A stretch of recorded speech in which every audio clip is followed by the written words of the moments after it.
Hey guys, this problem is 2.42a and b and comes from chapter 2.7, the changes of state. So at this point you've read over that chapter, you've tried to work problems, and we're just going to be sure, really don't have too many problems with the next couple problems, but just want to be sure everyone has this straight. So the first thing we're going to talk about is the heat of fusion. Okay, and this is basically the energy that it's needed to separate the particles of a solid. Okay, or we can think of this as the energy needed to, write this out, let me get my pen, 1 second.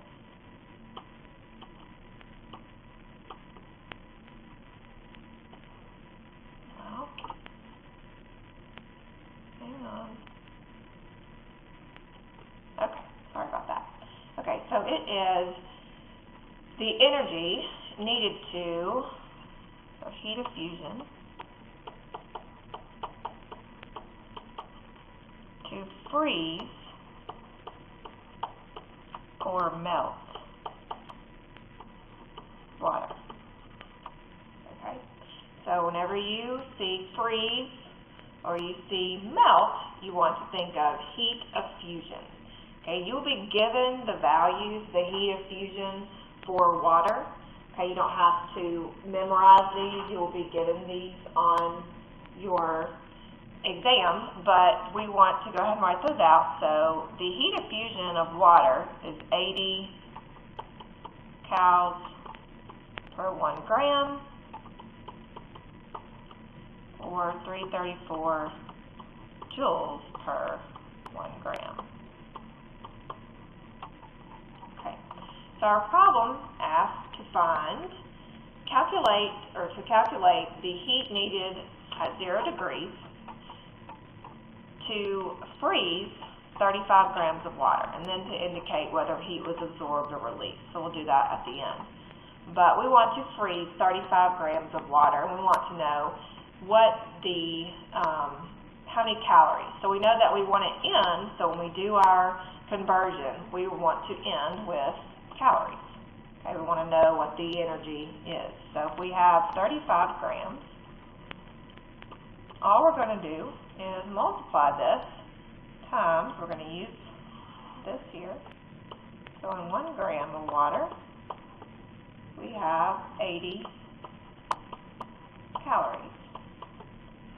Okay, so grams cancel. We're left with calories. That's what we're looking for.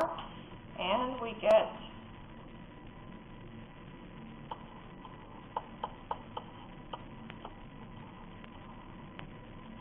we need 2.8 times 10 to the third calories of heat in order to freeze 35 grams of water.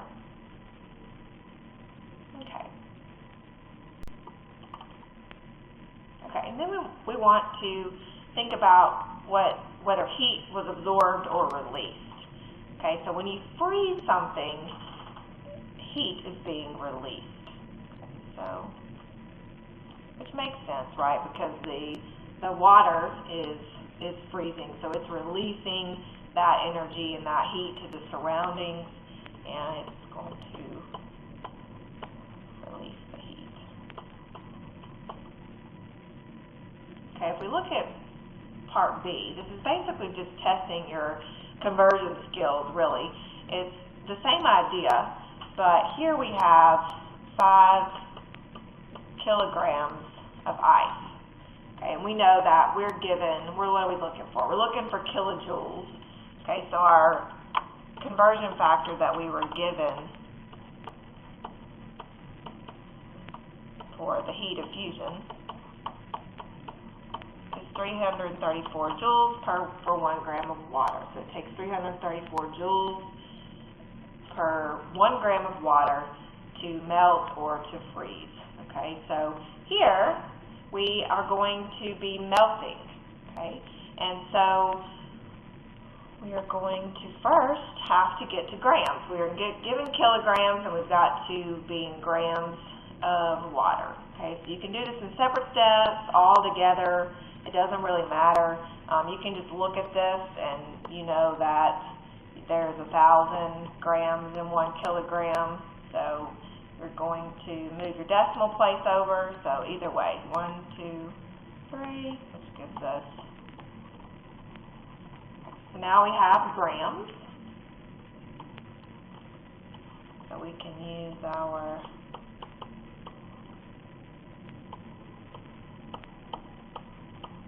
so we're looking for the heat. That means we're looking, remember our units are cals or joules. That's what represents the energy or the heat units. Okay? And so if you wanted to stop here, you could, but it's asking you for kilojoules. Okay, so now we've used grams and we've gone to joules. And we know that in 1 kilojoule, there are 1,000 joules. Okay, so if we do the math here, we are left with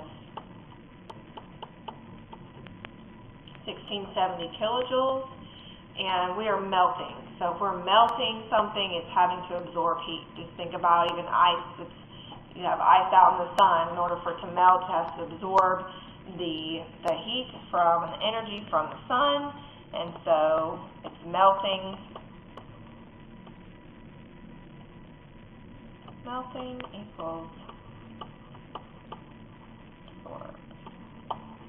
absorbing energy. So when you see melt or freeze, you want to think of heat of fusion. You'll be given these values, you just have to know how to use them.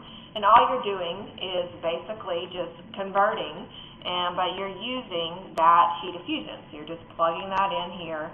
Its units are grams and joules, so you have to be in grams, you have to, or joules, or calories, or grams, doesn't really matter, okay, but you have to be in